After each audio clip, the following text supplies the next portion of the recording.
vamos a hablar de una época, la de Jorge III de Inglaterra, siglo XIX, ¿no?, en que la religión tenía la batuta.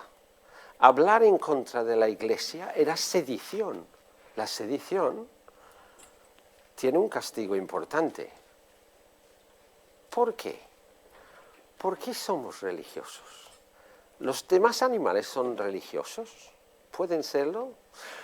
Vamos a hablar un poquito, antes de empezar con el tema de Darwin, de los mecanismos darwinianos en funcionamiento en la vida real. Sobre este tema tan peliagudo que es la religión, que no sabemos que puede existir, no creemos pero decimos que sí, o sí creemos pero decimos que no. ¿Por qué hay tanto problema aquí?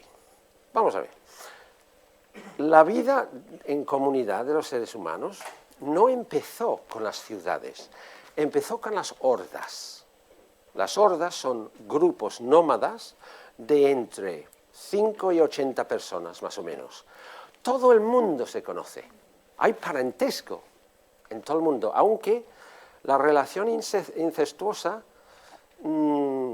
provoca un rechazo instintivo, porque quien se haya dedicado a ello ha colaborado directamente a la malformación de su descendencia, con lo cual esta tendencia incestuosa tiende a desaparecer en cuanto empieza. Entonces, en las hordas todo el mundo se conocía, esto es muy importante. De hordas pasamos a tribus, entre unos centenares hasta unos cuantos miles de personas. Establecimiento de aldeas, unas próximas a otras, etcétera, etcétera. Ya no está el nomadismo. Pero este tipo de grupo tiene no solamente el parentesco en común, sino el predominio social por valores personales concretos. No había privilegios heredados. Las aldeas comienzan hacia alrededor de 13.000 años, en la creciente fértil, ¿sí? Lo que era Mesopotamia y lo que ahora son Jordania, Siria e Irak, más o menos. ¿Por qué en esa zona? Por coincidencia. La gran respuesta a todos los porqués de la vida, por coincidencia. Porque en esa zona precisamente coincidían por cambios climáticos y una tecnología que iba avanzando, las plantas que servían para almacenarse, creando excedencias, que en su momento dieron lugar a las jefaturas y a las ciudades, a los estados, ¿sí? Bien, había otra coincidencia. De todos los animales que existen, solo 14 sirven para ser domesticados. Porque si cualquier animal falla en una de las pruebas de la domesticación, ya no sirve como candidato. Los histéricos, los que se desarrollan demasiado lentamente, los que comen más de lo que produce su carne, los predadores, los animales antisociales, todos estos no servían. De los 14 candidatos, 13 coincidían en esta zona, es que no hay derecho. Bien, pasamos de las tribus a las jefaturas. Jefaturas, ya miles de personas, empieza a haber monumentos, empieza a haber castas, empieza a haber emblemas distintivos que marcan la jerarquía, se exige respeto, muestras de respeto, que es sumisión ante según qué castas. Bien, este es el desarrollo de lo que es, en 4 palabras, la sociedad, la forma de agruparse los humanos. Pero a partir de las jefaturas ya empieza a haber privilegios heredados. Esto va en contra del principio de la evolución, que es el cambio. ¿Qué ventajas tienen los estamentos grandes, las castas altas? Un rey perece, un emperador muere, un reinado se acaba, Dios no. Esto suponía el hecho de que existiera una religión, la posibilidad de una continuidad política. O sea, la religión como tal ofrece grandísimas ventajas a los gobernantes, porque los hace, con la I, inmortales, sí señores, inmortales. Vale. Por primera vez también, con las jefaturas, luego con los estados, tuvimos que aprender a no matar a los desconocidos. Antes el parentesco unía a todos los grupos. Cualquier individuo de una tribu sabía quién se había casado con quién, era hija de quién, etcétera, etcétera, etcétera. Hoy en día, a esta distancia, más o menos, somos cómodos, estamos cómodos. Si yo me pongo a menos de 1 metro de una persona desconocida, se genera una incomodidad. Estos son vestigios de la época en que conocíamos a todo el mundo. No nos cruzábamos nunca con nadie que no fuera enemigo en la vida cotidiana, nunca. Todos éramos conocidos.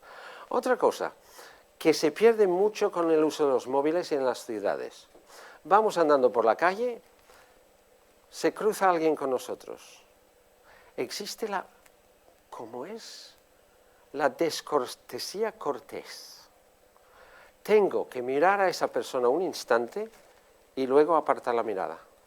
La desatención cortés, perdón. ¿Cuál es la finalidad? Si no lo miro, lo desprecio, como si no existiera. Pero si lo miro fijo y le sigo con la mirada, lo amenazo, porque la mirada fija entre personas, sobre todo del mismo sexo, es eso, es una amenaza, es un reto. Si no, lo prueben ustedes la próxima vez que vayan a un restaurante. Las hembras eligen una hembra, los machos un macho, y se lo quedan mirando fijo.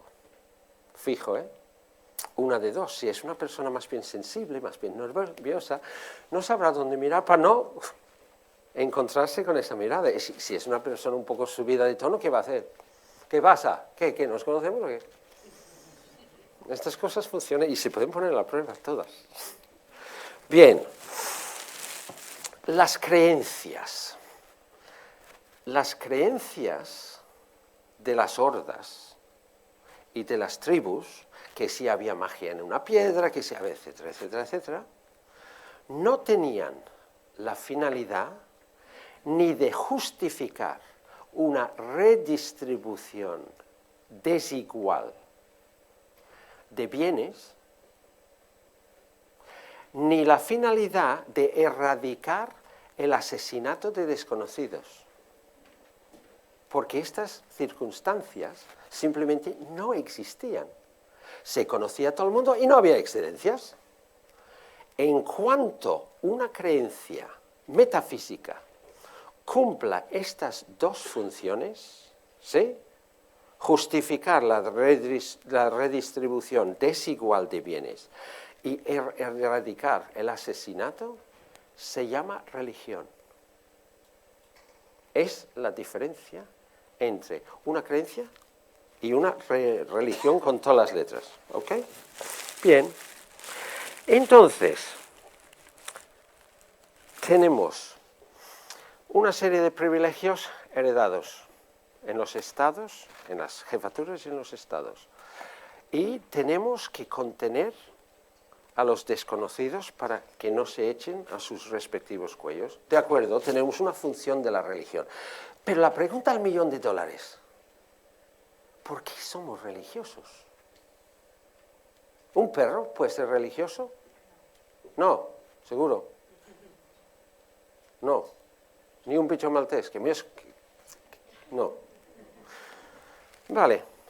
2 factores, solo 2 factores, nos hacen capaces de ser religiosos. Solo uno de esos factores imposibilita que un animal lo sea. Vamos a hablar 4 palabras de nuestra evolución, porque hemos venido a hablar de Darwin, no de todo esto. Hubo un momento en nuestra evolución que de caminar así ¿sí? Bueno, no lo voy a hacer con las piernas porque no me llega. Un ángulo de más o menos 45 grados a ponernos de pie. ¿Esto es qué suponía? Que para no estar mirando al cielo todo el rato, el cráneo tuvo que sufrir una rotación compensatoria, ¿sí? Que ejerció una presión sobre nuestra laringe que supuso el primer paso hacia la complicadísima y articulado lenguaje humano. Es único, compositivo, simbólico, semántico, contiene significado. Simbólico, ¿qué quiere decir? Esto se llama mesa, en estos barrios, taulada. Ese sonido no tiene nada que ver con la fórmula, con la forma. No tiene nada que ver con el uso, no tiene nada que ver con la composición. Es un convenio simbólico, ¿ok? Este lenguaje llegó un momento en que nos permitió hacer algo que ningún otro animal hace. Prever. Todos los demás animales viven en su más absoluto presente. A la luz de su experiencia, sí. Si no, no habría aprendizaje. Pero el futuro empieza con nosotros. No pueden hacer proyecciones hasta mañana. No, ni hasta de aquí 5 minutos. Imposible. ¿Ok? Entonces, esta capacidad de previsión, junto con el crecimiento del cerebro, dio lugar a una previsión terrible. Con la M. La muerte. Claro, sabemos todos los que estamos aquí que estamos condenados a desaparecer.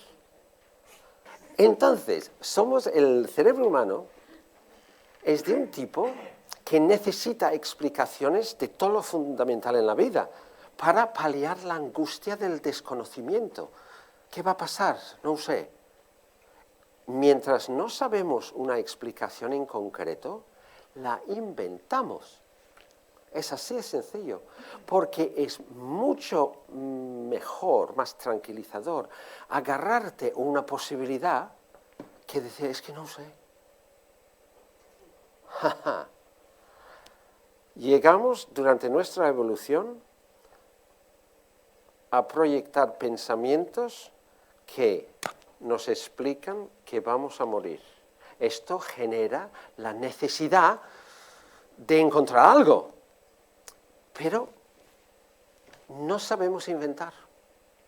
Sabemos descubrir, pero inventar no. Dicho de otro modo, nuestra capacidad de análisis es increíble, pero de síntesis más bien pobre.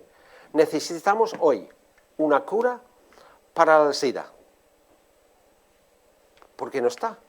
Porque tenemos que esperar hasta que dos disciplinas, dos elementos de conocimiento lleguen a que un puente entre ellos sea identificable y que suponga la solución. Sea para lo que sea, o sea que una necesidad nunca explica la evolución de nada, porque una necesidad es una carencia, no resuelve nada. ¿Sí? ¿Qué hay que buscar entonces para saber cómo evolucionan las cosas? Hay que buscar el recurso, sea intelectual, sea cerebral, sea material, que permitiera satisfacer esa necesidad. La necesidad pone rumbo, pero tiene que poner rumbo a algo, y son los recursos que se dirigen en función de la necesidad. ¿Esto más o menos va teniendo sentido? Bien. Bien. O sea que ahora sabemos por qué necesitábamos ser religiosos. Esta parte es lo que no tiene ningún otro animal. Ninguno. ¿Cuál es la otra parte? Necesaria, los recursos para poder inventar un más allá. No puedes inventarlo porque lo necesites, tienes que tener recursos. Esta teoría lleva en existencia desde Darwin, ¿eh? Y es fruto de las cavilaciones de un tal Edward Taylor. ¿Sí? Tango, Yankee, Lima, Oscar, Romeo. Internacional, ¿eh? Código. Nada de Sevilla, Alicante, no. Aquí no. Vale, vamos a buscar esa otra parte que tienen los animales, los mamíferos, durante los más de 200 millones de años que existimos los mamíferos. ¿Cuál es esa capacidad, ese recurso que solo que hay que identificar? Nuestra capacidad de soñar. Todos los mamíferos compartimos esa capacidad de soñar, que se supone que es para resolver tensiones no resueltas de vivencias del día anterior, llamado resto diurno en lenguaje freudiano. Bueno, a ver, ¿y los sueños? ¿Cómo pueden facilitarnos un recurso que podemos aprovechar para alargar la vida? Siempre contienen un fuerte componente emocional los sueños, por eso existen, porque no hemos resuelto algo. Bien, en las hordas, las agrupaciones más primitivas, todo el mundo, todos los humanos, vivíamos en hordas hasta hace unos 40.000 años. O sea que hay un cultivo aquí importante. Vale.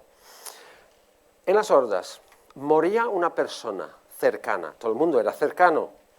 No es probable que al día siguiente, o al otro, soñáramos con esa persona. Yo pregunto, si ha habido algún fallecimiento de un ser cercano, ¿no se sueña con esa persona? ¿Y cómo está esa persona cuando soñamos en ella? Está viva. Entonces, aquí tenemos el puente, que tenemos que hacer nosotros, pero los dos lados se ven. Lo veo aquí, muerto. Pero por la noche lo veo vivo. Solo tengo que comunicar mis sueños, lo que he visto, porque esa mente primitiva de aquel entonces no ve más allá. Lo que yo he visto por la noche, te lo comento a ti. Ostras, pues yo también lo he visto. Vivo. Ya está. Ya tenemos una ventana hacia un lugar que solo requiere una descripción para convertirse en más allá. Bien. Ahora tenemos el mecanismo que produjo la religión. También tenemos el interés político en mantenerlo. Y esta era la situación cuando Darwin empezó con su teoría de la evolución, que decía de estático nada, de privilegios heredados, cuidado. Él no se metía en política, pero el trasfondo biológico sí que se metía. No había más remedio. Vamos a leer un poco. Pararé después de cada sección a ver si hay alguna pregunta. Si no, continúo. ¿Ok?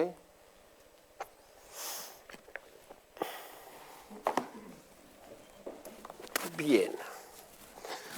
Charles Robert Darwin, padre del darwinismo, que estaba destinado a minar las premisas del creacionismo y a revolucionar el pensamiento científico, nació en el seno de una familia acomodada, gracias al tesón de su severo pero afectuoso padre y al vínculo matrimonial que el doctor Robert había contraído con Susanna Wedgwood.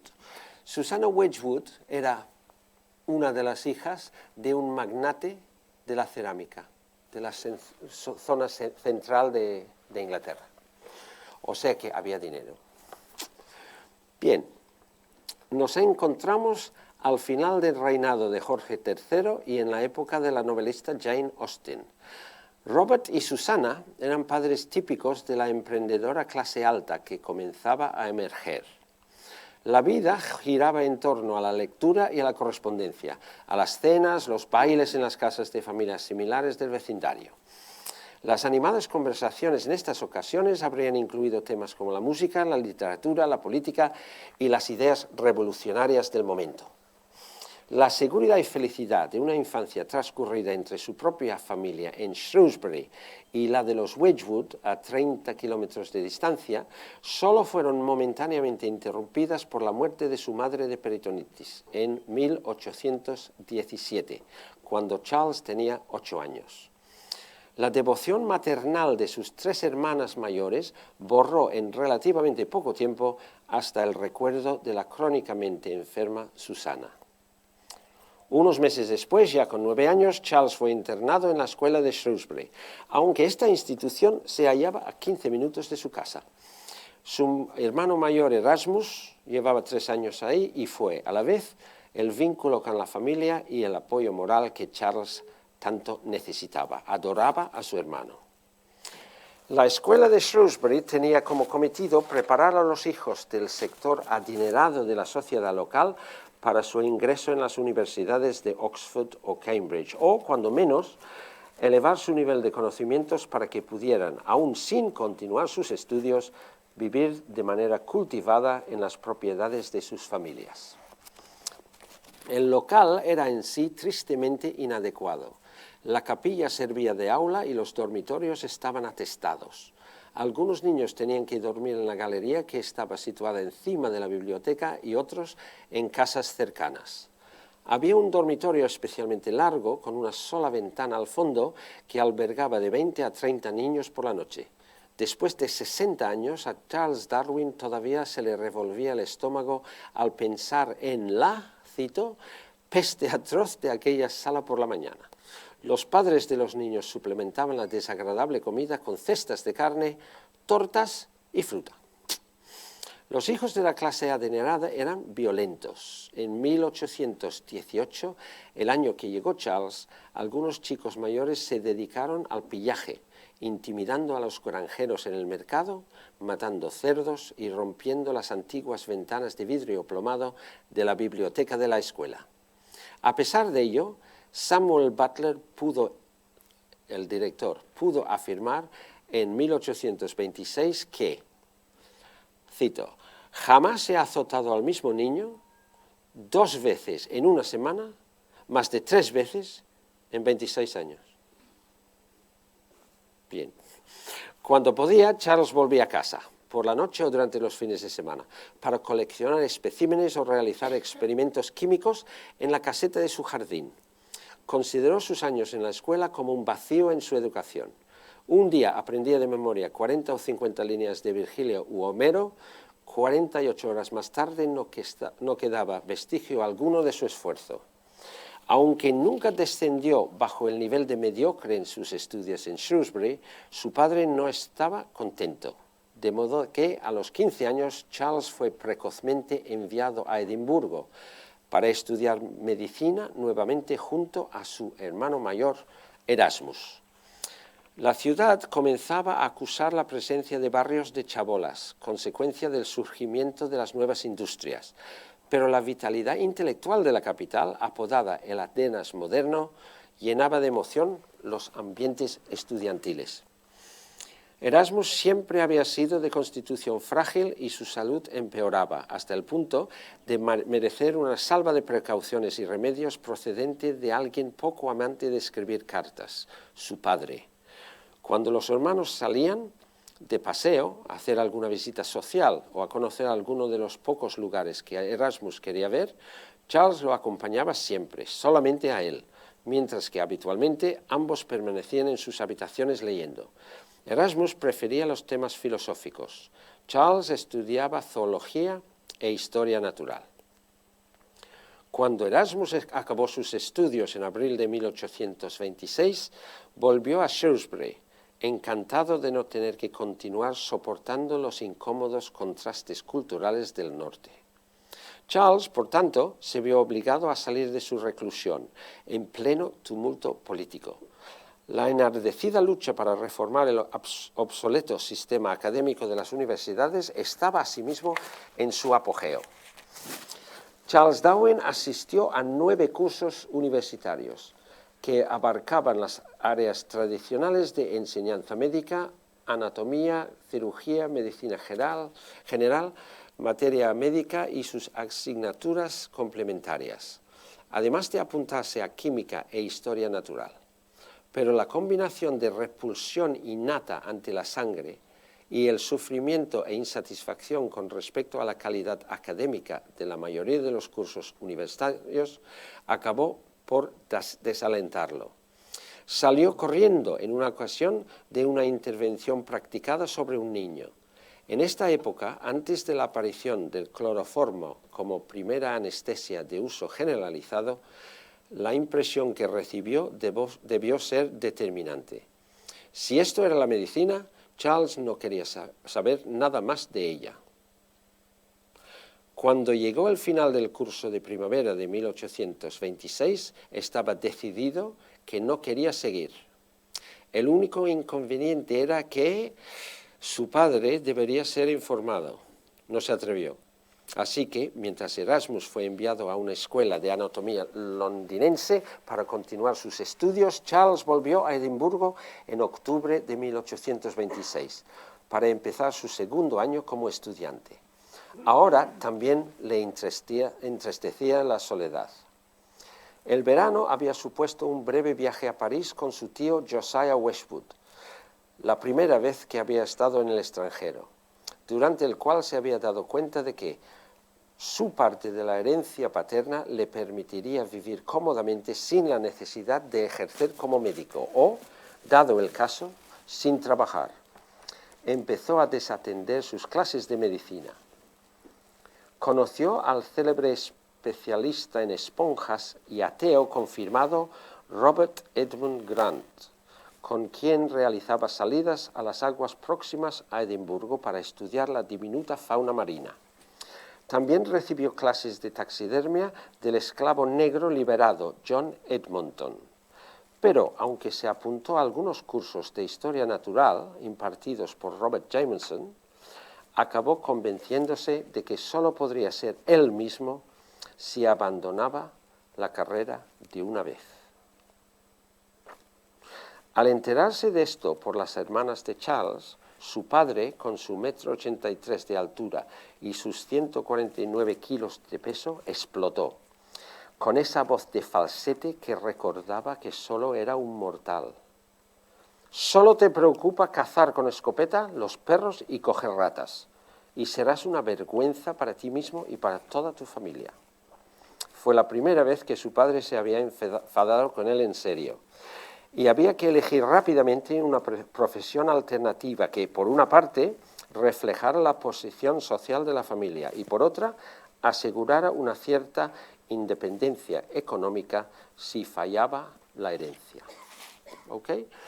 Tenemos un chaval escarmentado por el poco nivel de los estudios. Podemos imaginar una universidad escocesa en esta época. O sea, hasta en la ópera la gente hablaba todo el rato. Había peleas, los de los palcos escupían sobre las cabezas de los de abajo. O sea, era otra época, no tenía gran cosa que ver con ahora. Y él allí, viendo sangre y teniendo por otro lado a un padre iracundo, aunque afectuoso, que necesitaba que ese hijo estudiara y que estudiara medicina. Paradójicamente, en retrospectiva, el doctor Darwin escogió para su hijo la carrera de divinidad, o sea, teología, lo que actualmente sería religión. A Charles, quien, como siempre, poco tenía que decir o hacer al respecto, le pareció bien la idea de convertirse en cura de la campiña inglesa. Claro. Dinero, campiña, ¿qué más se podía desear? Tenía muchas ventajas el Darwin. No tenía nada que ver, por ejemplo, con el que acabó apodándose el Bulldog de Darwin, ese temperamento sanguíneo que caracterizaba a Huxley, ¿sí? Su defensor. En enero de 1828 llegó a la Universidad de Cambridge con una generosa concesión anual por parte de su padre, 300 libras. Es poco probable que en la actualidad los resultados académicos de Darwin le hubieran permitido acceder a una carrera universitaria. Enseguida, el aspirante a eclesiástico se encontró a gusto con la gente que conoció, jóvenes que procedían de situaciones sociales muy parecidas a la suya y que compartían sus mismos objetivos profesionales. Desde que Enrique VIII se hubo separado de la Iglesia católica y romana, tanto Cambridge como Oxford habían formado parte integral del Estado y de su Iglesia oficial. Ojo, las religiones, su adoctrinamiento empieza en los colegios, en los estamentos políticos, y dominar las instituciones académicas es una parte fundamental para que se mantenga, porque la gente, las autoridades que se supone que tienen un poder intelectual superior, así lo explican. Entonces lo que te viene de arriba no lo cuestionas, si te viene de fuera sí. Bien. La teología, en este contexto nacional, impregnaba la política, sobre todo en la Casa de los Lores, donde los obispos ocupaban sus escaños al lado de los lores hereditarios. Entrar en estas universidades era a todas luces entrar en la clase dirigente de Inglaterra. Como Charles no era ni mujeriego ni bebedor, ni le interesaba la metafísica ni la actividad política, se recluyó felizmente dentro de los muros de la universidad, ignorando todo lo que le rodeaba. Irónicamente, las habitaciones que ocupó en Christ's College, Cambridge, habían albergado más de medio siglo antes al teólogo de la naturaleza William Paley. ¿Os suena de algo este William Paley? Las obras de Paley sobre filosofía moral en 1785 y sobre el mundo natural en 1802 desarrollaban un modo de demostrar la existencia de Dios por medio del diseño aparente en la naturaleza. La palabra clave es diseño. Paley, de gran influencia en su época y aún durante la juventud de Charles, empleó como ejemplo el de un reloj encontrado en un camino. Jeje, esto tiene su ironía. Solo un breve anécdota. Hace años, cuando yo estaba escribiendo ese libro, estaba en la Rambla de Cataluña con un perro que estaba enseñando, un terrier ruso, que es como un schnauzer gigante, pero más gigante. Berlín se llamaba, bien. Y se me acercan dos chicas, de entrada bien, hasta que uno empezó a hablar. ¡Qué bonito es el perro! Ay, muchas gracias. Normalmente nunca trabajo solo, trabajo con el propietario, la propietaria, toda la familia. A nadie le interesa si un perro me obedece a mí o no. Entonces, en esta ocasión, la chica, ¡ay, qué bonito es este perro! Y yo, pues muchas gracias. ¡Qué bonito es el mundo! Si te lo quieres creer, ¿no? No se me ocurrió en ese momento, pero podía haberle preguntado, ¿y por qué crear un predador si todo es tan bonito? ¿No? ¿Qué necesidad hay de tener un animal que desgarre a otro que no haría daño ni a una mosca? Bueno, es igual, no se me ocurrió. ¡Qué bonitas son las creaciones de Dios! Y yo le dije, perdone, es que la verdad soy un poco darwinista. Y la chica que iba con ella probablemente sería una estudiante del tema. ¿Qué me saca para convencerme de la existencia de Dios? La teoría de William Paley sobre un reloj que se encuentra en el camino. No sé si vosotros miráis la fecha del yogur antes de coméroslo, pero en este caso la teoría que esta chica me ofrecía llevaba caducada pues unos 150 años. Y seguimos. Si se me ocurre otra anécdota. Bien. Sí, repito la última frase. Paley, de gran influencia en su época y aún durante la juventud de Charles, empleó como ejemplo el de un reloj encontrado en un camino. Bien. ¿Qué decía del reloj? De la misma manera que la presencia del reloj supone la existencia de un relojero, decía Paley, así todas las adaptaciones de la naturaleza debían comprenderse como facetas especialmente creadas por Dios para encajar en cada ser que desempeña su papel en el proyecto global. Luego hablaremos de dónde está el fallo en esta teoría, porque la hay. Esto, y una pregunta que muchos se hacen, no es una pregunta original mía. ¿Y qué pasa con los dinosaurios?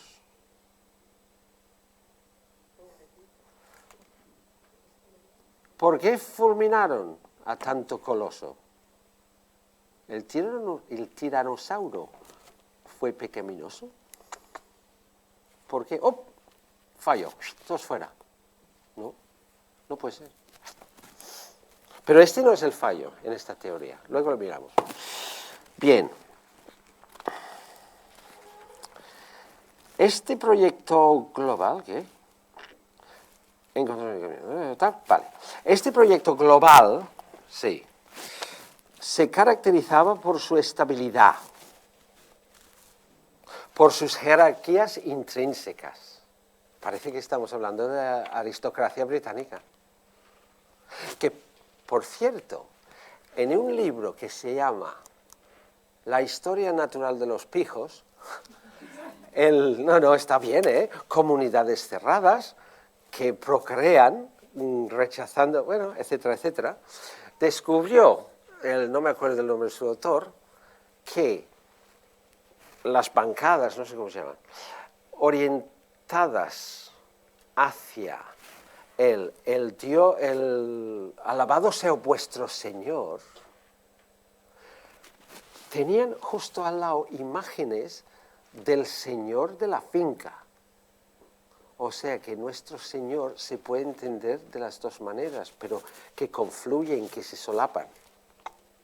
Bien. Semejante pristina estabilidad suponía, por otra parte, el reflejo del deseo de muchos de conservar eternamente la estructura social y moral de Inglaterra, en beneficio propio. Sonaba, no obstante, una nota nueva en el concierto de la racionalización metafísica. Según se comenzaba a afirmar, no había contradicción alguna entre una teología natural, empírica y metódica y la religión. Tal y como manifestó, hombre muy religioso, el presidente de la Asociación Geológica de Londres, Adam Sedgwick, en una reunión de 1831, esto es inteligente. Ninguna opinión puede ser una herejía, excepto aquella que no sea verídica. Estaba cavando su propia tumba, pero la afirmación es inteligente y continúa. Podemos comprender que existan falsedades en conflicto, pero las verdades nunca pueden hacerse la guerra entre sí. Eso es cierto, ¿no? Bien, la ciencia en este sentido era religión, porque llevaría a un mejor entendimiento de las obras de Dios. Sin embargo, este planteamiento estaba destinado precisamente a situar las premisas creacionistas en el lado de las falsedades. Charles seguía los discursos, leía los libros, asistía a cursos de botánica y coleccionaba escarabajos, una auténtica pasión que dio lugar a más de una caricatura de la pluma de un amigo. Mientras estaban en Cambridge, Darwin tuvo la inmensa fortuna de conocer a un hombre que iba a influenciar su carrera más que nadie. Muy importante este hombre en su vida. Buen tío. Se trataba del reverendo profesor John Stevens Henslow, quien ocupaba la cátedra de botánica desde 1825, aunque durante los 3 años anteriores había sido catedrático de mineralogía. Tenía 13 años más que Charles, quien se convirtió en su más leal discípulo y amigo. De hecho, la única instrucción formal en ciencias naturales que recibió Darwin entre 1829 y 1831, el año de su graduación, fueron los cursos de botánica de Henslow. Muy activos y basados en la apreciación de las plantas como organismos vivos. Incluían la disección, una innovación en Cambridge, y salidas al campo con almuerzo. Henslow también animó a su alumno a leer la narrativa personal de Alexander von Humboldt, autor de Cosmos, que relataba su viaje a América del Sur, pasando por las Islas Canarias, que duró desde 1799 hasta 1804. Esta obra inspiró a Darwin a proyectar con unos amigos una expedición de coleccionismo a Tenerife, para satisfacer su, cito, celo ardiente de ofrecer hasta la más humilde contribución a la noble estructura de la ciencia natural. Se hablaba así entonces. Empezó a aprender el castellano. Esto mucha gente no lo sabe. Darwin empezó a aprender el castellano y a estudiar geología. Logró convencer a Henslow para que le diera un curso intensivo sobre el uso de los instrumentos técnicos y la trigonometría en las descripciones geológicas. Fue también Henslow quien organizó que Darwin acompañara a otra figura de la ciencia, el reverendo profesor Adam Sedgwick, catedrático de geología, en su excursión anual de campo al norte de Gales en 1831. De temperamento bondadoso y generoso, este gran geólogo inició a Darwin en los rudimentos del trabajo de campo en su especialidad. Cuando volvió a su casa de Shrewsbury, casa de los padres, que se llamaba The Mount, el monte, con su graduación ya concedida, había logrado alcanzar el 10º lugar entre los 178 aprobados en cursos no honoríficos. Darwin encontró una carta de Henslow, la carta, esperándole. Era el día 29 de agosto de 1831. La carta proponía, ojo, un viaje a Tierra del Fuego, volviendo por la ruta de las Indias Orientales. Se había escrito el día 24. A Henslow le habían pedido que encontrara a un joven caballero interesado en la ciencia y en la historia natural y que, sobre todo, sirviera como compañero de viaje al capitán del Beagle, Robert Fitzroy. Este apellido, bueno, ya pone aquí. Fitzroy viene de Fitz-Roy, hijo de rey, y era un nombre para los hijos ilegítimos. El apellido conllevaba el vínculo, ¿no? Fitzroy llevaba un apellido célebre que había nacido junto con los hijos ilegítimos de Carlos II y Bárbara Villiers, duquesa de Cleveland. No ha cambiado nada, ¿eh? Además, un hermano de su madre, Lord Castlereagh, había ocupado el cargo de secretario de Asuntos Exteriores desde 1812 hasta que se abrió la tráquea con un cuchillo en 1822. O sea, el tío del capitán se había suicidado. Gracias a ello, vamos a ver lo que pasa ahora. Fitzroy temía heredar el temperamento maníaco-depresivo de su tío materno. Tan distinguida posición social había allanado su camino en la marina, aunque él tenía méritos propios. Estamos hablando de Fitzroy, el capitán del Beagle. ¿Sabéis lo que es un Beagle? ¿Qué es un Beagle? Sí, señor.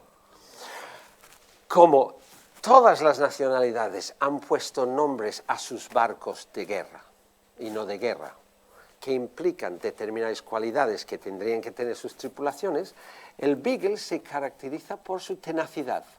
¿Va detrás de un rastro? Eternamente. Esto es un Beagle. Se había graduado en el Colegio Naval Real con una medalla de oro. Era buen matemático y estaba muy interesado en la ciencia. Era un hombre de valores concretos e inamovibles. Era tajante e intransigente, valiente e industrioso, pero en su inflexibilidad estribaba su vulnerabilidad. Este es el hombre. Pero claro, el Darwin lo conoció cuando era casi un adolescente, todo chupado y mal afeitado, y etcétera, etcétera, y llegó a vicealmirante, casi nada. O sea, era un buen capitán. Por fin el viaje del Beagle. Comentaba antes, la gente de Tierra de Fuego se llaman fueguinos, ¿vale? Si cometo el desliz de llamarlos fueguiños es porque tengo amigos gallegos, no por otra cosa, son fueguinos. ¿Bien? Vale. Cuando en diciembre de 1828 el anterior capitán del Beagle, Pringle Stokes, se había pegado un tiro en la cabeza, Fitzroy, de 22 años, pobret, y teniente de navío a bordo del Ganges, un barco, en Montevideo, había sido enviado para sustituirlo. El suicidio de Stokes se debió a las enormes tensiones que causaba la misión cartográfica que llevaba a cabo en las gélidas aguas meridionales de Sudamérica, Patagonia y Tierra del Fuego. Era horroroso, o sea, que precisamente tenían que ir porque no había una cartografía que ofrecía confianza. Había bajos, había tormentas, había de todo ahí. Y un capitán, la soledad de la autoridad, allí con su tripulación que tenía que mantener a raya, que esto tenía que ser, vamos. Su tripulación se moría de escorbuto porque faltaban víveres. Los mapas y las cartas de la zona eran laberintos de errores, lo cual les obligaba a dar vueltas y más vueltas en el mismo lugar. La costa era desolada y azotada por peligrosos temporales. Pringle Stokes, el anterior capitán, había capitulado. Al poco tiempo de asumir el mando del Beagle, Fitzroy hizo escala en Tierra del Fuego. Una noche, un grupo de nativos se llevó el pequeño bote ballenero, esencial para efectuar mediciones en aguas poco profundas. Algunos indios fueron tomados como rehenes, pero se escaparon todos menos 3, entre ellos una niña de 9 años. Todavía no hemos empezado el viaje, estos son hechos anteriores. Ante la negativa de los fueguinos de cambiar el bote por sus compatriotas, Fitzroy abandonó todo intento de recuperarlo, pero comenzó a nutrirse en su mente el proyecto de difundir la luz de Britania por medio de estos 3 salvajes, llevándolos a Inglaterra, donde aprenderían el idioma y los modales del imperio. Inició la primera recopilación conocida de palabras fueguinas y compró a un cuarto joven, orundélico, de 15 años, a un indio adulto por el precio de una cuenta de madreperla, un botón. Dio nombres a los 4. A la niña, Fuella Basket, que sería más o menos cesta fueguina. Y a los demás, York Minster, de 27 años, Catedral de York, Boat Memory, memoria de bote, y a orundélico le puso Jemmy Button, botón de palanca, debido al precio que había pagado por él. El formato de los nombres elegidos corresponde al de las personas, a saber, nombre de pila y apellido. En cambio, los elementos escogidos se refieren a objetos. Posiblemente este bautizo revele el estatus concedido al indio salvaje por Fitzroy. entre las personas y las cosas, que era más o menos la categoría de los animales en aquella época. Este filántropo secuestrador dio su palabra que los indígenas serían devueltos a su isla natal, con el fin de iluminar a los desafortunados que se quedaban atrás con conocimientos del cristianismo, de la técnica del cultivo de las plantas alimenticias y del empleo de la indumentaria. Fitzroy pretendía civilizar de este modo a los indios yaganes de Tierra del Fuego. El Beagle volvió a Inglaterra. Al poco tiempo de su regreso, Boat Memory se murió a causa de una vacuna de viruela, pero los otros tres se divertían con la instrucción novedosa que recibían. Jemmy Button se convirtió en un auténtico dandy, con su pelo corto, sus limpísimos botines y sus guantes blancos de cabritilla. Vivieron con misioneros ingleses que los llevaban ocasionalmente a visitar los alrededores de Londres. Hasta tuvieron una larga entrevista con los reyes. Pero entonces surgió un problema. Debido a la recesión económica en Inglaterra, el almirantazgo se negaba a financiar el segundo viaje del Beagle y todos los demás viajes científicos a aguas sudamericanas fueron cancelados. Fitzroy, sin embargo, había dado su palabra de llevar a los fueguinos a casa.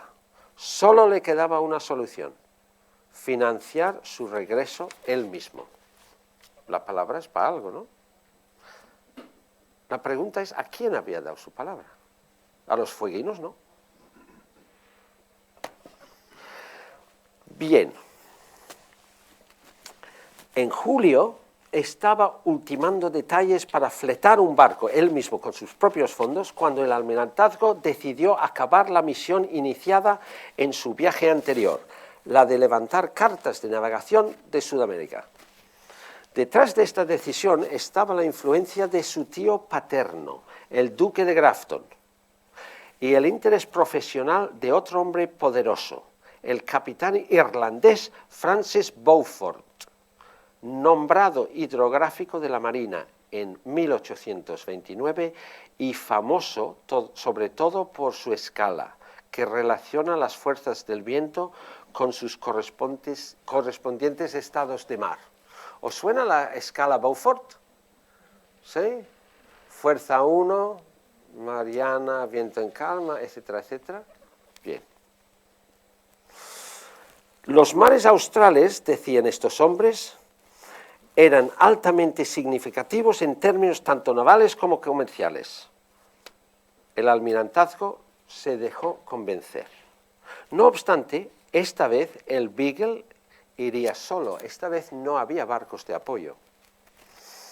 Según la tripulación, el fantasma del capitán Stokes viajaría con ellos en el camarote que Fitzroy estaba destinado a ocupar para Masinri. No era el mejor augurio para un viaje que tenía que durar 2 o 3 años, y menos cuando el tío de Fitzroy se había suicidado hacía menos de una década. El capitán Fitzroy acudió a Beaufort.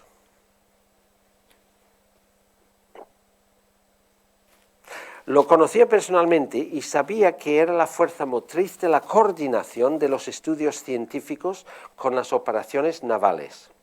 La única petición que le hizo fue de estremecedora sencillez. Fitzroy quería que Beaufort le encontrara un compañero de viaje para paliar los efectos de la soledad y de la tensión que habían arrebatado la vida a su antecesor. Cuando el padre de Charles fue informado de la propuesta de viaje, se opuso enérgicamente.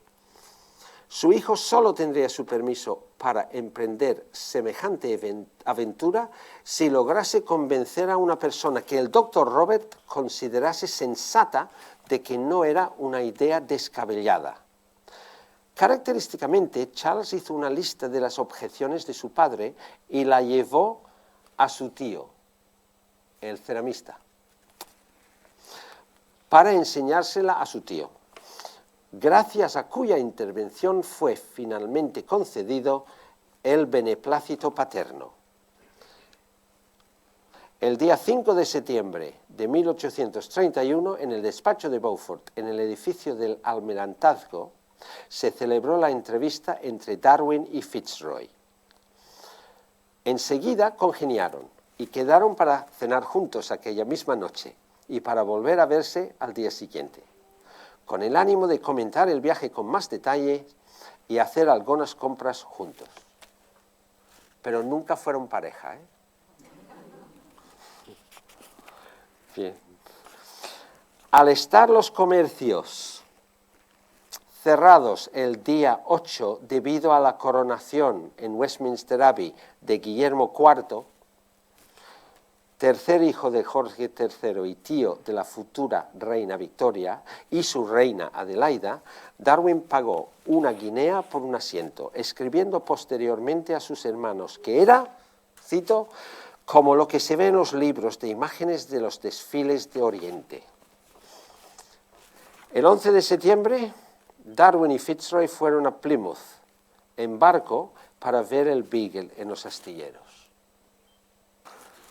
Fitzroy aprovechó la ocasión para comunicarle a Darwin su convencimiento de que la vuelta al mundo proporcionaría una gran oportunidad para comprobar el génesis bíblico. O sea, aunque con finalidades que se demostrarían opuestas, el objetivo inicial era el mismo. Darwin iba a demostrar, no a desmitificar.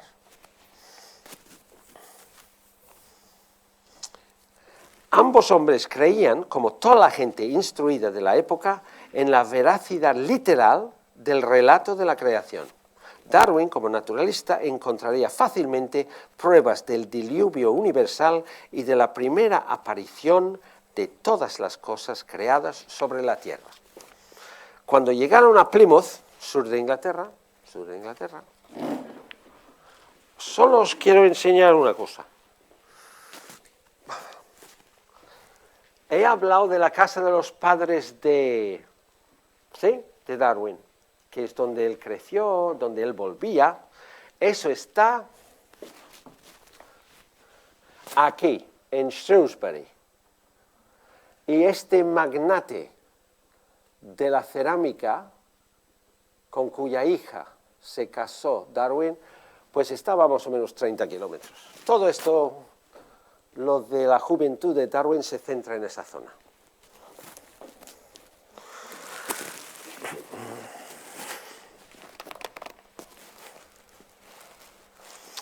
Bien. Cuando llegaron a Plymouth,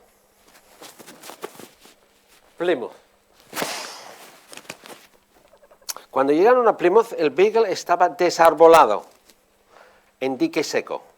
Había sido construido hacía 11 años en un astillero de Woolwich, cerca de la desembocadura del Támesis, ¿sí? En el río Támesis. Era un bergantín de 235 toneladas, al que se había añadido un tercer palo de mesana, de atrás, de popa, para hacerlo más gobernable cerca de las complicadas costas de su destino principal. Tenía 28 metros 60 de eslora, de largo, y 7 metros 20 de manga, de ancho. Calaba 3 metros 80 de profundo. El Beagle podía izar un total de 21 velas y llevaba 7 botes auxiliares a bordo para realizar la labor de cartografiar las aguas poco profundas de las costas de Sudamérica. Bien, el camarote de Fitzroy albergaba 22 cronómetros, 5 de su propiedad, para establecer lo más exactamente posible la longitud de los lugares que visitarían.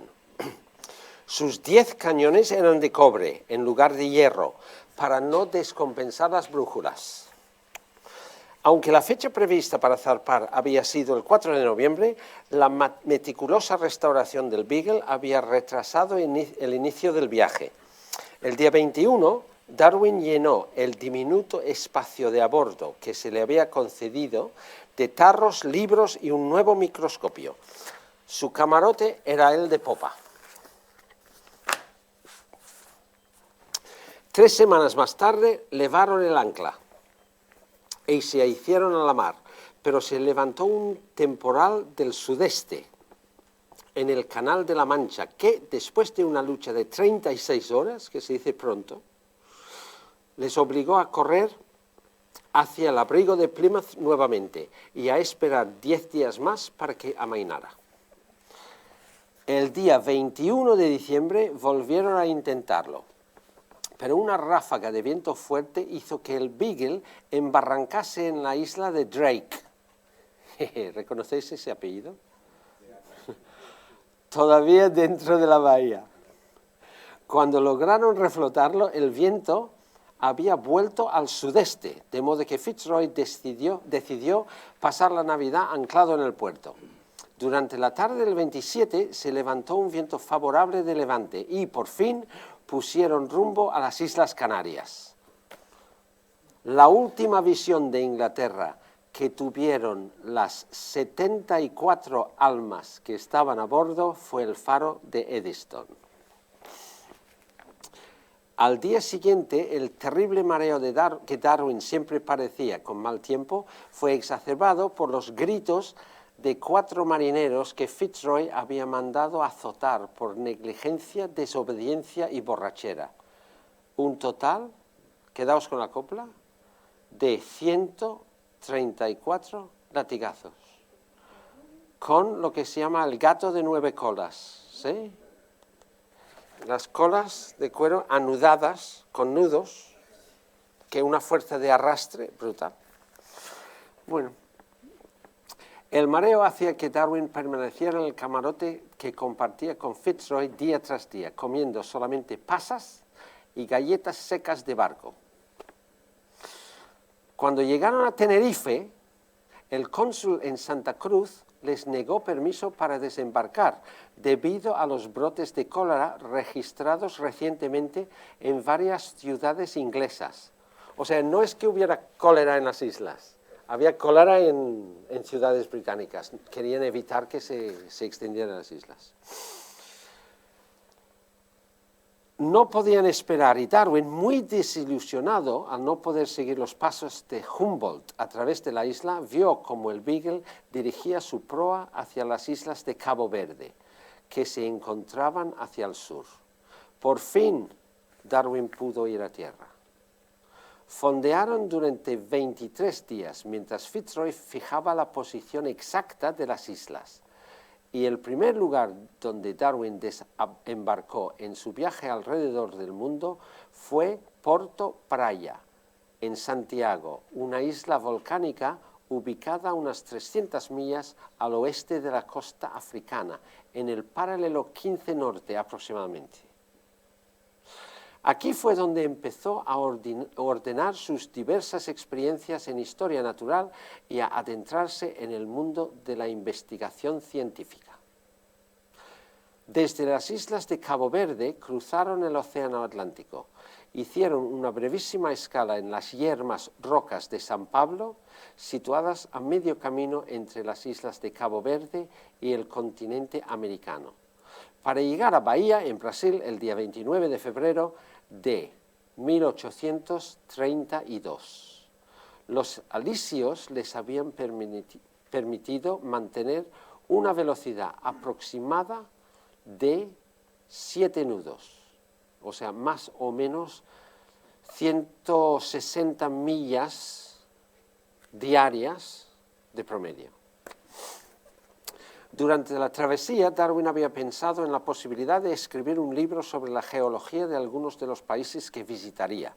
Las descripciones de Humboldt de los paisajes volcánicos encendían su pasión por esta disciplina, mientras que la obra de Charles Lyell, Los principios de la geología, publicada en 3 volúmenes entre 1830 y 1833, abrió su mente hacia los procesos que obraban sobre la corteza terrestre para formar su topografía.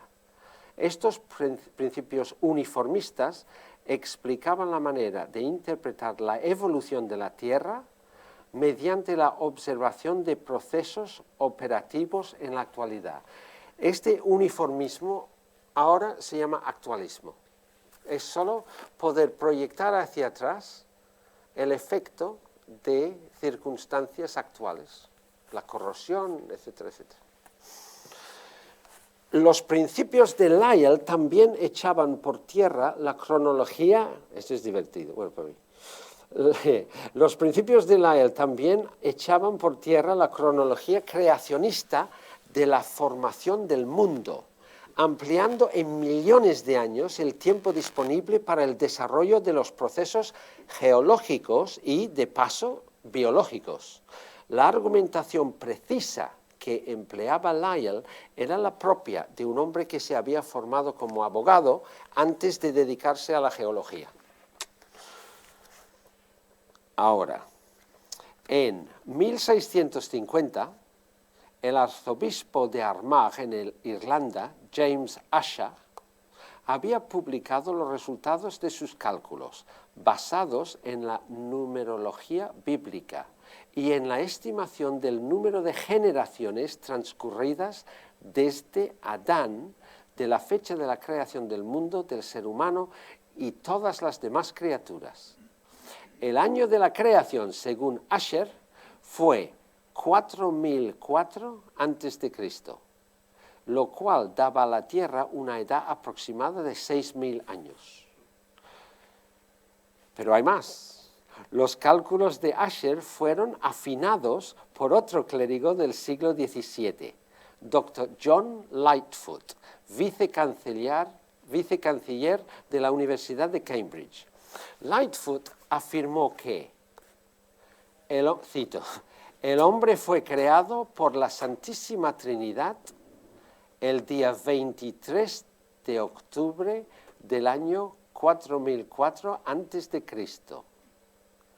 a las 9 en punto de la mañana, y que el cielo y la tierra, el centro y la circunferencia y las nubes repletas de agua fueron creados a la par, en un mismo instante. Ahora veremos por qué. Una característica oportuna de la cronología de Lightfoot fue que en el momento del año de toda la creación coincidía exactamente con el inicio del año académico en Cambridge. Esta cronología fue impresa en el margen de las Biblias durante 150 años, a título de guía, pero todo el mundo, incluyendo a Charles Darwin, pensaba que era originaria de las Santas Escrituras. Este hecho solo se puso en duda a mediados del siglo XVIII, debido a la acumulación de pruebas de estratos geológicos y al registro fósil. Para Darwin, el naturalista del Beagle, cada nuevo paisaje, desde las exóticas pluviselvas hasta la aridez de las pampas, las cadenas montañosas y las islas de coral, ayudó a estimularlo para que desafiara las ideas existentes acerca del mundo natural. Sus impresiones del viaje fueron registradas en su diario y también descritas en las numerosas cartas que escribía a sus parientes amigos en Inglaterra. Reunió una enorme colección de especímenes, los cuales eran enviados periódicamente a Henslow, ¿sí? John Stevens Henslow, su amigo y tutor en Cambridge. Los pájaros y los mamíferos eran despellejados y limpiados. Había que ordenar y empaquetar las conchas, las plantas, los huesos y los minerales.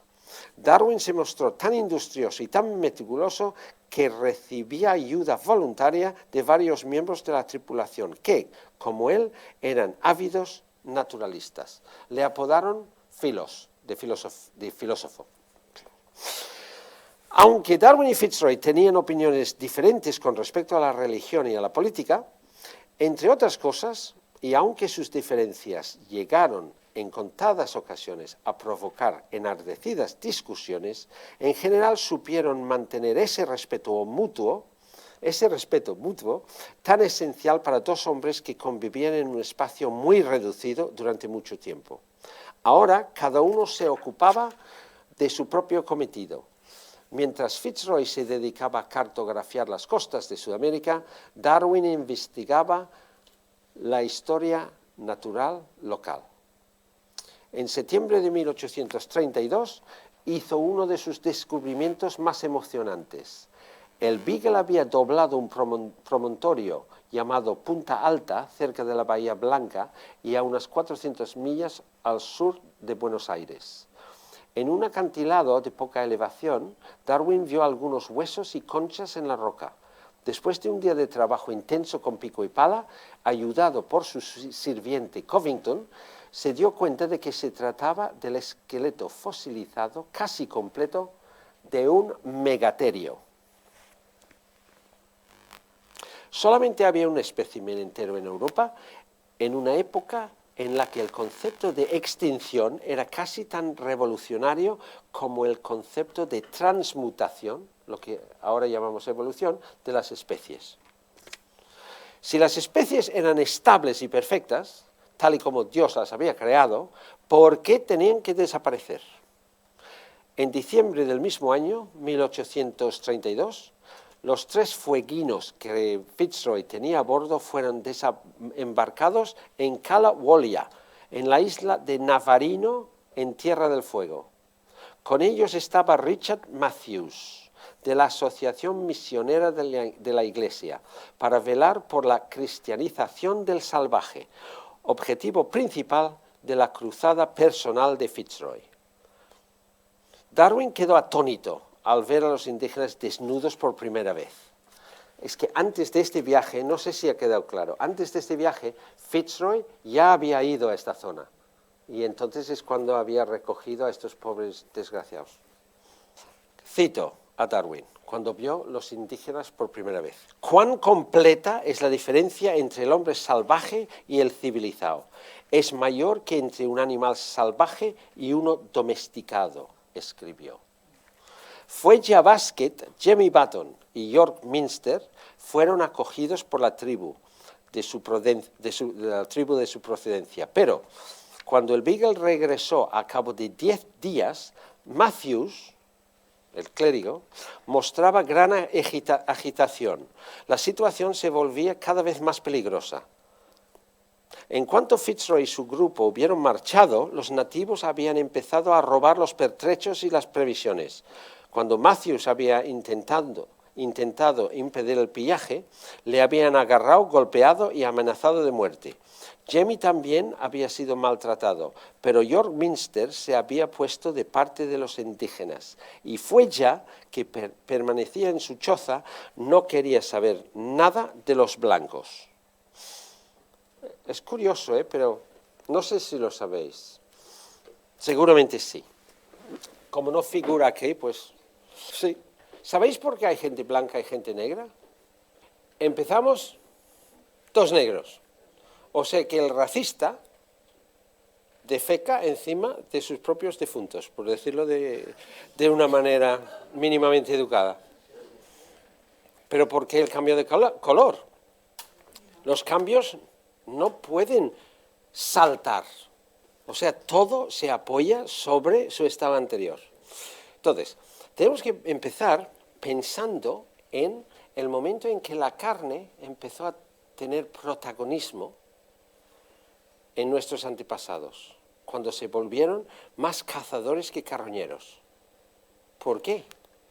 Porque a diferencia de las plantas que suelen crecer en latitudes concretas y suponen barreras para quien está condenado a comer un determinado tipo de planta, los animales son procesadores de las plantas y la musculatura animal es igual, independientemente de la latitud. Entonces el comer carne permitía salir de África. En África, ¿por qué conviene ser negro? Por el clima, por el sol. Porque lo que hace negra la piel es la melanina, que constituye una protección contra los efectos dañinos de la luz solar. La forma de la nariz. Sí, señor, vamos a comentar esto también.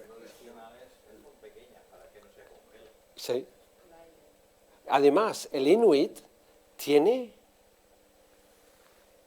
es como un barril, bajito y ancho. Esto conserva calor. Los nilotas, los masái, forma de disipar calor.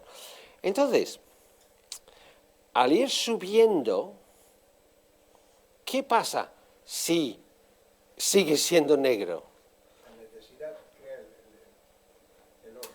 Sí, señor. En la medida que va subiendo de latitud, el ángulo de incidencia solar es menor. Entonces llega un momento que hay un problema. Si te falta la capacidad de absorber vitamina D del sol, puedes caer presa, víctima del raquitismo, que incapacita a su víctima. Así de claro. O sea que quien nacía un poco más clarito tenía ventajas sobre el que seguía manteniendo su arquetipo. Por eso nos volvimos blancos. Y de paso, con el aire más frío que entraba en pulmones fabricados en África, el alargamiento de la nariz permitía calentar ese aire y proteger a los pulmones. O sea que nuestra morfología no está creada por ningún intelecto privilegiado, está creada por una necesidad cambiante por traslación septentrional, nada más. El Beagle zarpó llevándose a Matthews a finales de febrero de 1833. Cuando volvió un año más tarde, Fitzroy encontró a Jemmy Button desnudo de nuevo y sin vestigio alguno de las influencias civilizadoras recibidas durante su estancia con la sociedad inglesa. El capitán tuvo que admitir que su experimento había fracasado. En mayo de 1833, Darwin desembarcó en Maldonado, una población pequeña y desamparada situada cerca del estuario del Río de la Plata, y permaneció ahí durante 10 semanas preparando una colección de mamíferos, aves y reptiles que enviaría a Inglaterra. A finales de julio, el Beagle lo recogió y se fueron a El Carmen, en la Patagonia. Desde aquí, el punto más meridional habitado por gentes civilizadas, hasta Buenos Aires, había unos 1000 kilómetros de territorio indio inexplorado. Era con la P, La Pampa, sí señor. Darwin contrató una escolta de 6 gauchos y el día 11 de agosto, montados a caballo, se pusieron en marcha hacia el norte y el primer lugar previsto para encontrarse con el barco, a 400 kilómetros de El Carmen en Bahía Blanca. Vio bandadas de 20 o 30 ñandúes, ¿sí?, que los gauchos cazaban con sus boleadoras. También cazaban ciervos y guanacos para asar y comer. Los buitres y las águilas que surcaban los aires descendían para dejar limpios los huesos de estos festines. Las mofetas y los zorrillos se paseaban por la noche, mientras el tuco-tuco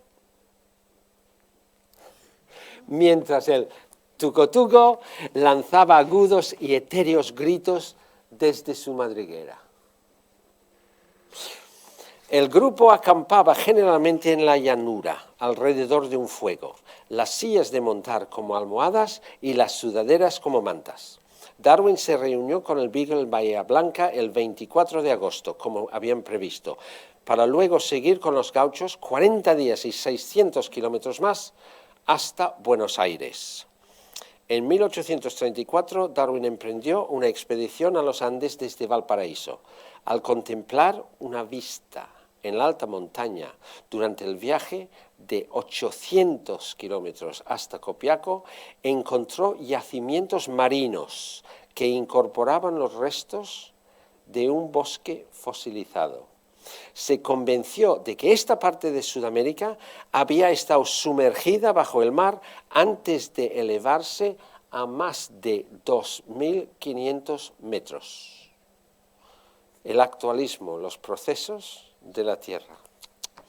Las erupciones volcánicas que presenció desde cerca de la isla de Chiloé, en la costa pacífica de la Patagonia, y el terremoto que dejó la ciudad de Concepción en ruinas, le mostraron los principios de Lyell en acción. Después de dejar atrás la costa de América del Sur, el Beagle se dirigió hacia las Islas Galápagos, que albergaban las tortugas gigantes que les dieron su nombre moderno. Se trata de un archipiélago compuesto de 5 islas principales y una dispersión de otras más pequeñas, todas de lava negra, situado en el Ecuador a unas 800 millas al oeste de Ecuador. Su variado ecosistema constituye un denso modelo en pequeño de cómo pudo haberse poblado el planeta por la radiación de especies que se adaptaban a diferentes tipos de vida, habiendo descendido de antepasados comunes. Una cosa curiosa, claro, según los vientos predominantes y las corrientes predominantes, tú puedes pasar de una isla a otra en este sentido, pero no puedes volver. Entonces esto aislaba progresivamente a animales que se iban adaptando a sus nuevos entornos. Porque una de las principales formas de crearse una nueva especie, que quiere decir animales antes compatibles desde el punto de vista de la reproducción con descendencia fértil, ya comportamentalmente y físicamente son incompatibles. Esto supone el nacimiento de una nueva especie, que ya no te puedes reproducir con los otros y tener descendencia fértil. Bien.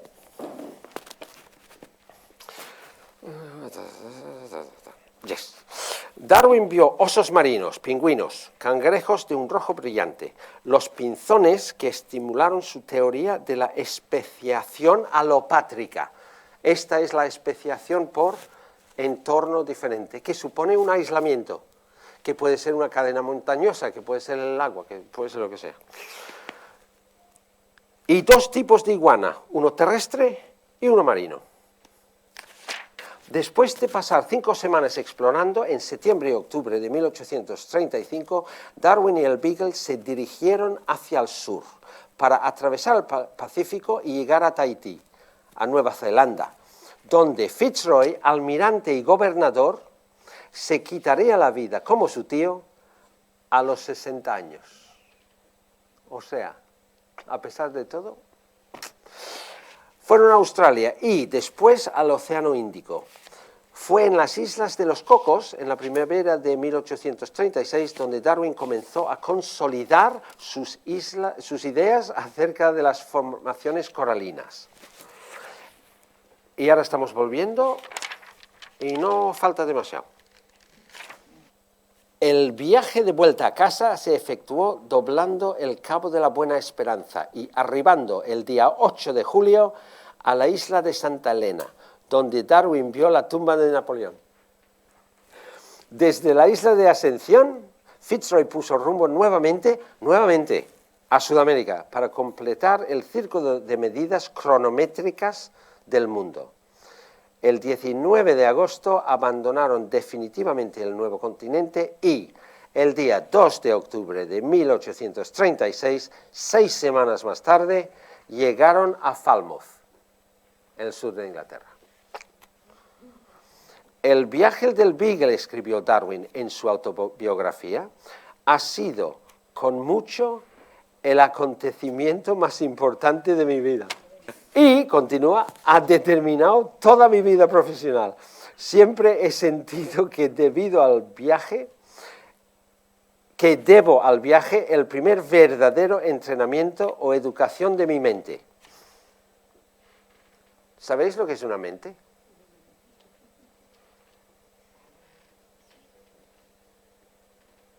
No es una cosa, aquí está el problema. La mente es toda la actividad relacionada con el neocórtex. ¿Sí? Ese recubrimiento gris de 1 centímetro y poco, que se ve cuando sacas un cerebro de un cráneo. Ese es el neocórtex. Y caracteriza a nuestra especie, que lleva en pie unos 200.000 años, nada más. Ningún otro animal tiene neocórtex. El perro, paleocórtex. Neo, nuevo. Paleo, antiguo. Bien, y como decía antes, este neocórtex, la incorporación y su interacción con el resto del cerebro, es lo que potencia las proyecciones temporales hacia adelante, hacia detrás, o sea, lo que va a pasar mañana, lo que ha pasado ayer, y no solamente proyecciones temporales, sino también en el espacio. Yo puedo pensar en lo que está sucediendo en la Farga, ahora mismo. Ningún otro animal.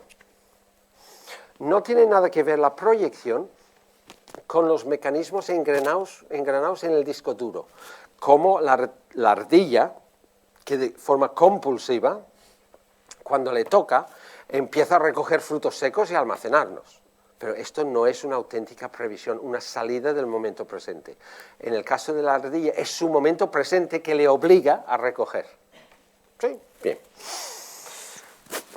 En cuanto pudo, Darwin desembarcó y cogió la diligencia que tardaría 2 días en llegar a Shrewsbury. Ya sabéis dónde está. Su padre y sus hermanas estaban encantados de verlo, aunque él quería reunirse con Henslow, su profesor, en Cambridge lo antes posible, para enterarse de las novedades y conocer a científicos que pudieran ocuparse de sus colecciones. Después de 5 días en Cambridge, se trasladó a la casa de su hermano Erasmus en Londres. En la capital, atestada y sucia, se dio cuenta de que ya era una celebridad. El esqueleto del megaterio había sido exhibido durante la reunión de la Asociación Británica en 1833, causando gran conmoción. Conoció a algunos de los más relevantes científicos y pensadores londinenses, incluyendo a su ídolo, el geólogo Charles Lyell, a la sazón presidente de la Asociación Geológica. Lyell le presentó a Richard Owen, anatomista, mala gente, catedrático de anatomía del Real Colegio de Cirujanos y después director del Museo de Historia Natural de Londres. Owen fue el hombre que acuñó el término dinosaurio. ¿Qué quiere decir? ¿Saurio? Lagarto. Terrible. Lagarto terrible. Dinosaurio. Bien. Darwin se hizo miembro de la Asociación Geológica y fue elegido miembro del Club del Ateneo, en el mismo momento que el novelista Charles Dickens. Sin embargo, su verdadero debut en el mundo científico fue la presentación a la Asociación Geológica el día 4 de enero de 1837 de su ponencia, Pruebas de la reciente elevación sobre la costa de Chile. Lyell estuvo en el público y la ponencia tuvo gran impacto. Resultó difícil, no obstante, encontrar especialistas que examinaran y describieran sus colecciones, hasta que la Tesorería británica ofreció el apoyo económico necesario para contratar a los expertos correspondientes a las categorías de pájaros, peces y reptiles, mamíferos y mamíferos fosilizados. A Darwin le quedó el trabajo sobre rocas y minerales, plantas e invertebrados. El célebre ornitólogo John Gould distribuyó entre 3 especies diferentes los especímenes de pinzón que Darwin creía variedades de la misma especie. En el año 1837, Victoria subió al trono del Reino Unido y en el mismo año Darwin empezó a escribir su primer cuaderno clandestino acerca de la transmutación de las especies, que posteriormente se llamaría evolución, término que tomó prestado de la teología natural. Mira por dónde. Aún no había pensado en el concepto de la selección natural, pero su primer intento de ilustrar la idea de la transmutación fue un dibujo de un árbol ramificado, cuyo tronco simbolizaba el linaje común de las especies. ¿Cómo vamos de tiempo? Vamos a hacer un salto y os voy a explicar con pelos y señales, poneos a temblar, el mecanismo de la selección natural. ¿Sí? Porque el Darwin, si se hizo imprescindible para la biología, es por sus teorías, no por su viaje alrededor del mundo. Bien, la teoría de la evolución, una cosa es selección natural, que es una mecánica de evolución. La teoría de la evolución realmente supone un conjunto de 5 teorías diferentes. En primer lugar, las especies se tienen que componer de poblaciones variables, porque si no tenéis una materia prima que varía, ¿de dónde vas a sacar los cambios? ¿Bien? ¿Alguna objeción violenta a la primera afirmación? Bien. En segundo lugar, la población se tiene que mantener mediante la reproducción sexual. ¿Por qué? Porque la reproducción sexual, a diferencia de la duplicación, admite pequeños fallos, en nuestro caso en el ADN. Perdón, ¿cuál era el primer aspecto de la teoría de la evolución? Es que me he quedado en blanco. No de individuos, pero has puntuado más alto que nadie. La variación de las poblaciones. ¿Vale? En segundo lugar, las poblaciones se tienen que mantener con la reproducción sexual para que haya variedades entre individuos. ¿Sí? Ya son 2. Cuando llegue al final os preguntaré cuáles son, ¿Todos? 3. Los individuos producen más huevos o semillas que las necesarias para la supervivencia de la especie. Sobran.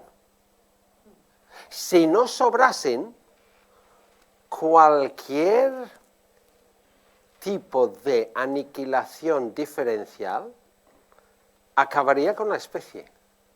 Tienen que sobrar individuos para que puedan ser seleccionados algunos y aún perdure la especie. ¿Sí? Bien. 4. Los individuos mejor adaptados a su entorno tendrán mayores probabilidades de sobrevivir y reproducirse. ¿Sí? Transmitiendo así sus rasgos a generaciones sucesivas. Hay una supervivencia diferencial y no aleatoria. Volveremos sobre esto, pero quedaos con la copla. Supervivencia diferencial, no todos tienen las mismas probabilidades de sobrevivir, y no aleatoria. No puedes morirte porque te ha tocado. Tienes que morirte por condicionantes del entorno que favorecen a los otros individuos que sobreviven. ¿Ok? Bien, y en último lugar, que el efecto acumulativo de toda esta historia es la descendencia con modificación. No es evidentemente, evolución, es lo contrario de lo estático. Entonces, volvemos al ejemplo de William Paley, el que decía que el hecho de que existiera un reloj, si lo encuentras en el camino, pues implica que ha habido un relojero. Va a ser que no, Por ahí vamos mal. A ver, Polonius le dice a Hamlet, esto es un ejemplo de Richard Dawkins, si pilláis algo de él, el gen egoísta, el relojero ciego, pero me parece que es un poco demasiado cañero con la religión. Creo que le debieron hacer daño de pequeño y que no lo ha superado. Pero lo que dice es genial. Bien. Methinks it is like a weasel. Según una estadística reciente, si hay algún navarro aquí, sabrá lo que quiere decir. Los extremeños no tendrán ni idea. A ver, ¿cómo se traduce esto? El methinks es antiguo, como es Shakespeare. I think. Tendría que ser I think. I think it is like a... Os ayudo con la última palabra, va. Comadreja, molt bé.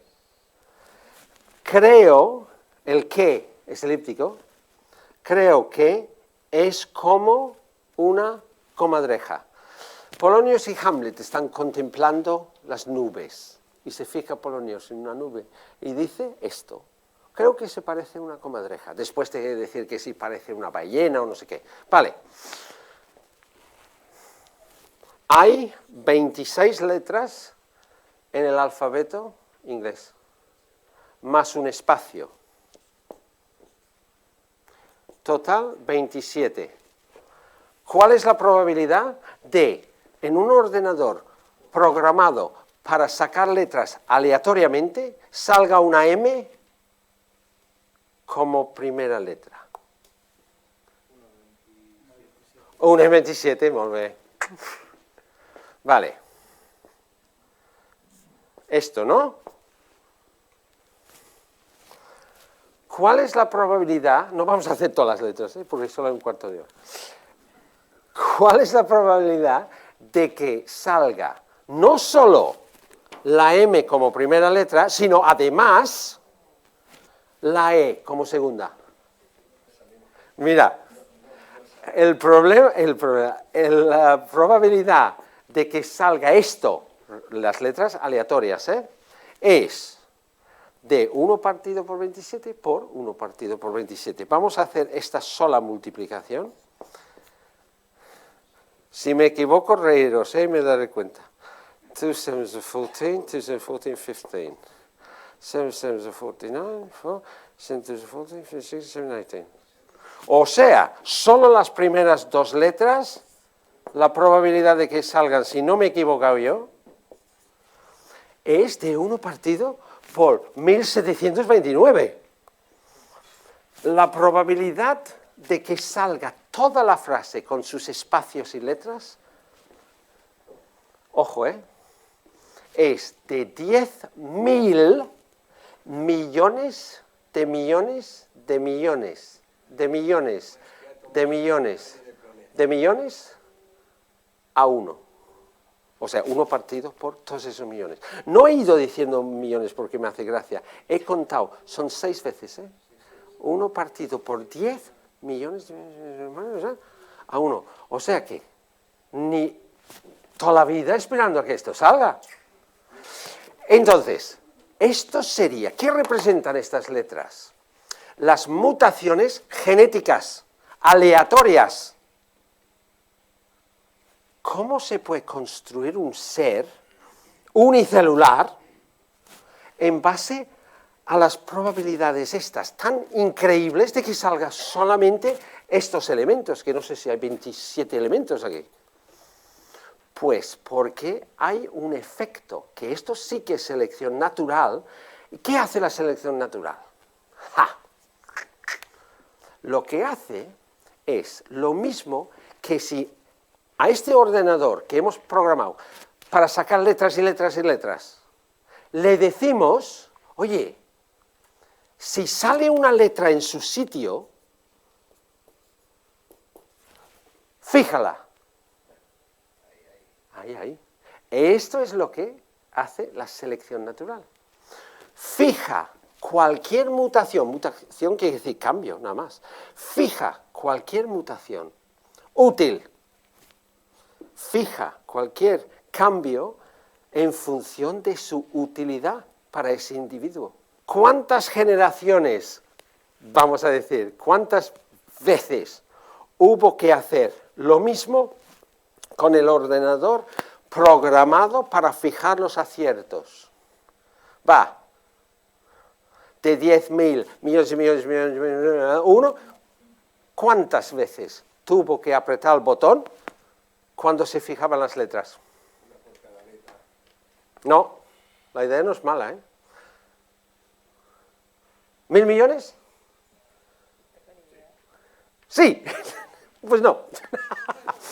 Entre 62, 64 veces hemos pasado de todos esos millones solo fijando las letras que salían en los lugares acertados. Es brutal. O sea que la selección natural sí funciona. Porque la aleatoriedad recibe una especie de efecto embudo en función de la utilidad de las cosas. No se fija una mutación porque sí, sino porque funciona. Pero ojo, no hace saltos la naturaleza. ¿Por qué no? Imaginamos un cuerpo, mamá, papá, dos cuerpos. Tienen toda una bioquímica ya construida sobre la utilidad en el entorno, en el comportamiento, etcétera, etcétera. Si el cambio fuera algo más que minúsculo, mataría al embrión, cuya bioquímica depende de la versión original. Por eso los cambios tienen que ser pequeñísimos, porque hay muchas más maneras de estar muerto que de estar vivo. ¿Sí? Pequeños cambios. Pero hay otra cosa que va funcionando en esto. Estamos hablando de mamíferos, de entrada. Esto es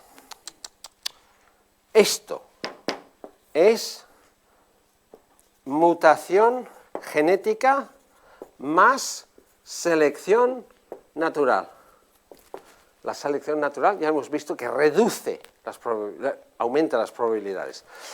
Hay la selección sexual. Esto es muy divertido, ¿verdad? ¿Cómo funciona la selección sexual? Funciona de una forma independiente. O sea, para la selección sexual no va directamente ligada a la supervivencia en el entorno, sino al capricho. Qué mono, ¿no? Entonces, un ejemplo es la cola del esto real. Gracias. Está en tierra. El tío no puede volar. Puede planear cortísimas distancias, metros, pero no puede volar. ¿Por qué no?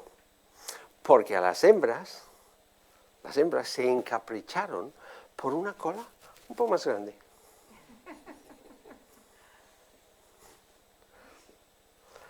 Y un poco más grande, y un poco más grande.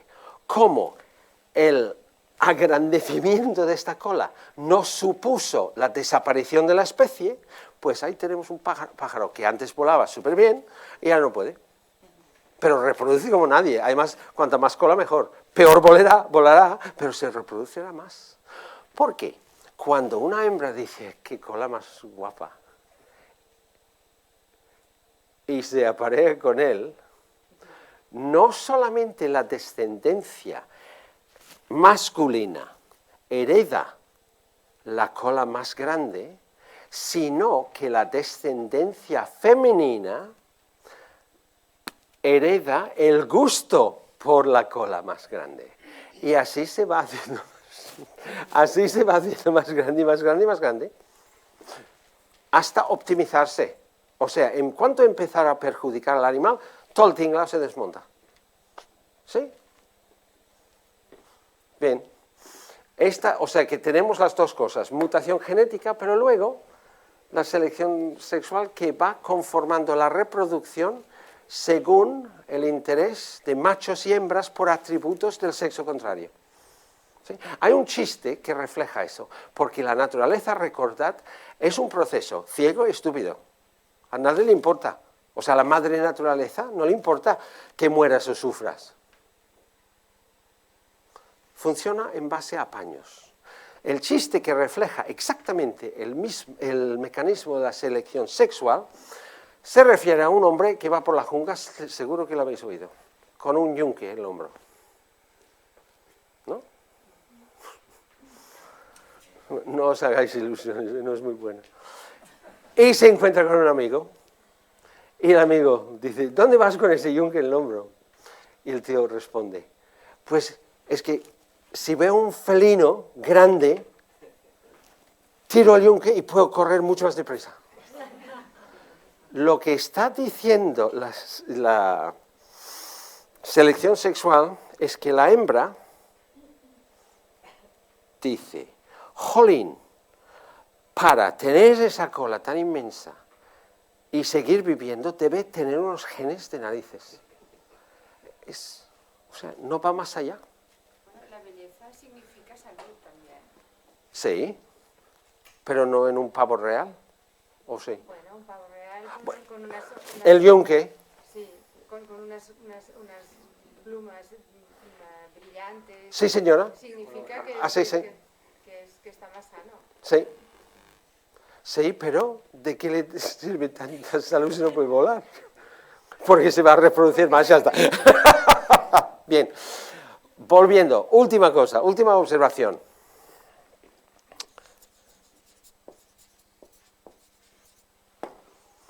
Hay concursos, a ver, tengo la palabra aquí que he marcado para no olvidarme.